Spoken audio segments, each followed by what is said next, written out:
Thank you so much indeed.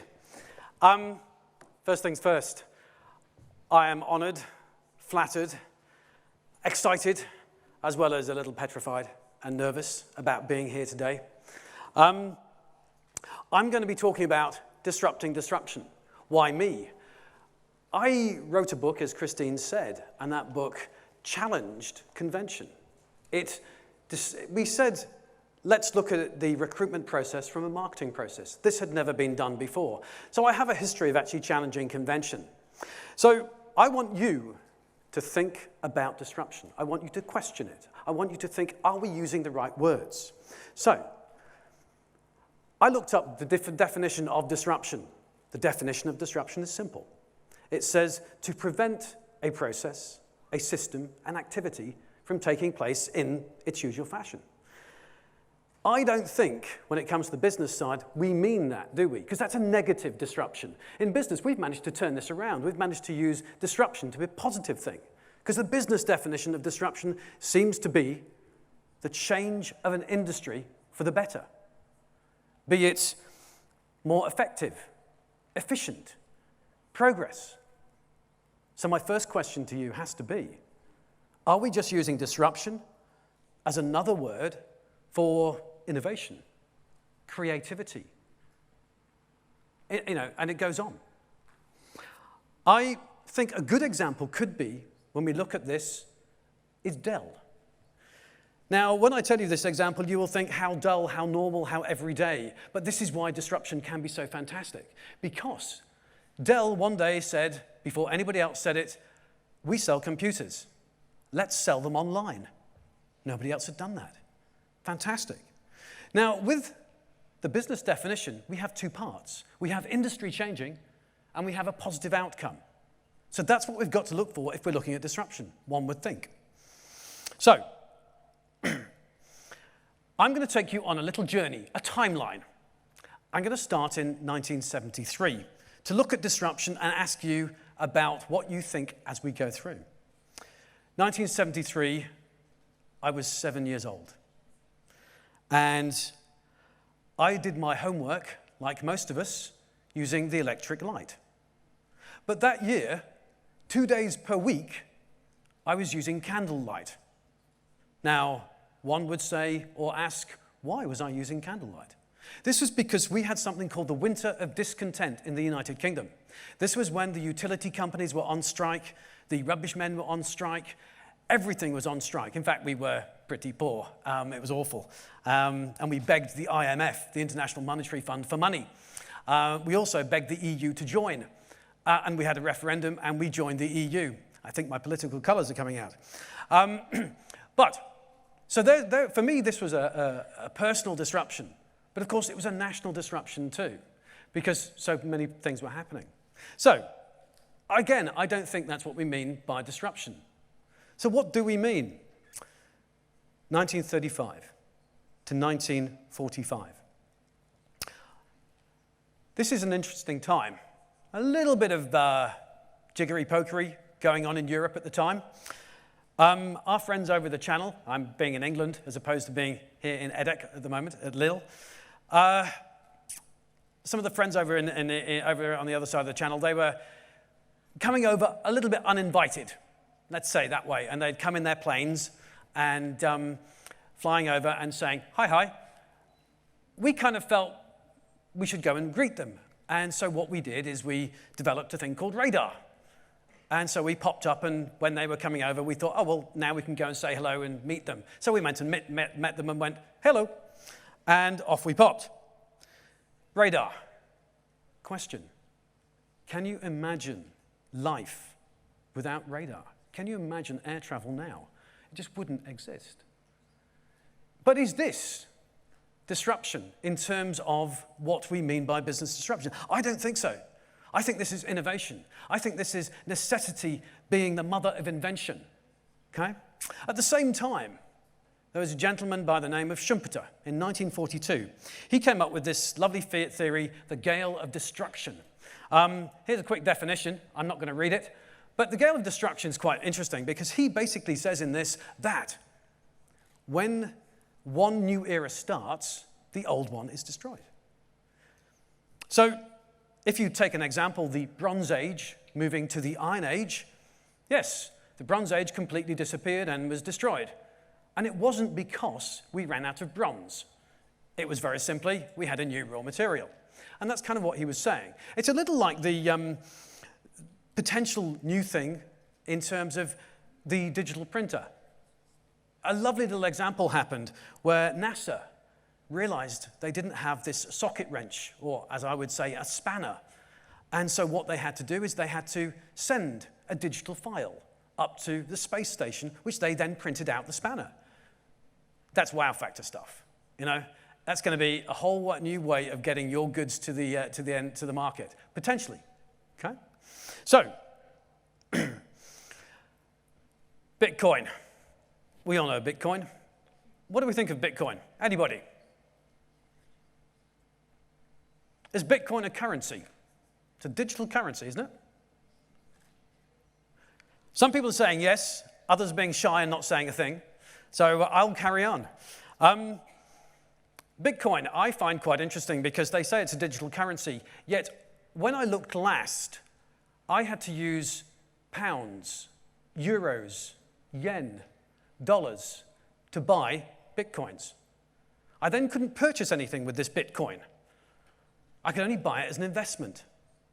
So if we think of the definition of the innovative disruption model, you have the low-end incumbent foothold. Now, all that means is you're getting a market which the companies have not actually been looking after because they've been going after the parts of the market which are their profit, where their big profit margin is.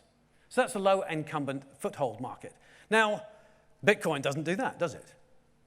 And let's go on first stage further. The other end of it is the new market. Has Bitcoin produced a new market? To me, no, it hasn't. What it's done is it's just a commodity, straightforward commodity. It's as old as the hills. It's like silver and gold. In fact, it's as old as the land we walk on right now. So, Bitcoin, no. Uber. Who thinks Uber's a disruptor? Anybody? There's a few hands go up in the air. I'd ask the question, why? What does Bitcoin do? Sorry, Uber do. What does Uber do? Uber is a taxi company. Effectively, it's a taxi company. They produced an app where you can order your taxi. It'll come and pick you up. It will tell you where you are. It will give you the location. It will give you the driver, the route to go there. You'll then jump in the cab. You'll get it. You'll get to your destination. You'll get out, and you'll pay all on this app. Think about it. Has that changed the industry? No. Has that changed? Has it changed for the better? Potentially, it's changed for the better, but it hasn't changed the industry. It's still a taxi company. It's still getting you from A to B in a very traditional fashion. It hasn't fundamentally changed anything. And that's what I find interesting about this when we look at disruptors. By the way, the HBR do actually agree with me on this one point. They don't agree with me on other things, but that's another story. So, Uber's not. So what is a disruptor? My mind, it's something like this. 1st of July, 1979. Apparently it's Canada Day, that isn't it, or something like that as well. But in 1979, on the 1st of July, a product was launched. A product was launched which enabled people to ignore everybody around them. And that product was the Sony Walkman. You know? Why am I saying this is a disruptor? This is a disruptor because it's a new market, because they were taking music and making it portable. And what they didn't know at the time, and what the hi-fi manufacturers didn't know at the time, was their market was being eroded. They could not foresee what was about to happen with the advent of the telephone, with Apple, Samsung, and Google, who, by the way, I don't think are disruptors in their markets. They're just following on from what the Sony Walkman did, because instead of a magnetic tape, what they're doing is they've got a little box you carry around, and it has a solid-state drive. By the way, the solid-state drive is pretty old too. It was developed in the 1960s, and that was when we went from the valve amp to the electrical component. Oh, by the way, on your phone, that little solid state, there's a receiver for you to be online. Receiver. That's called a wireless in the 1940s.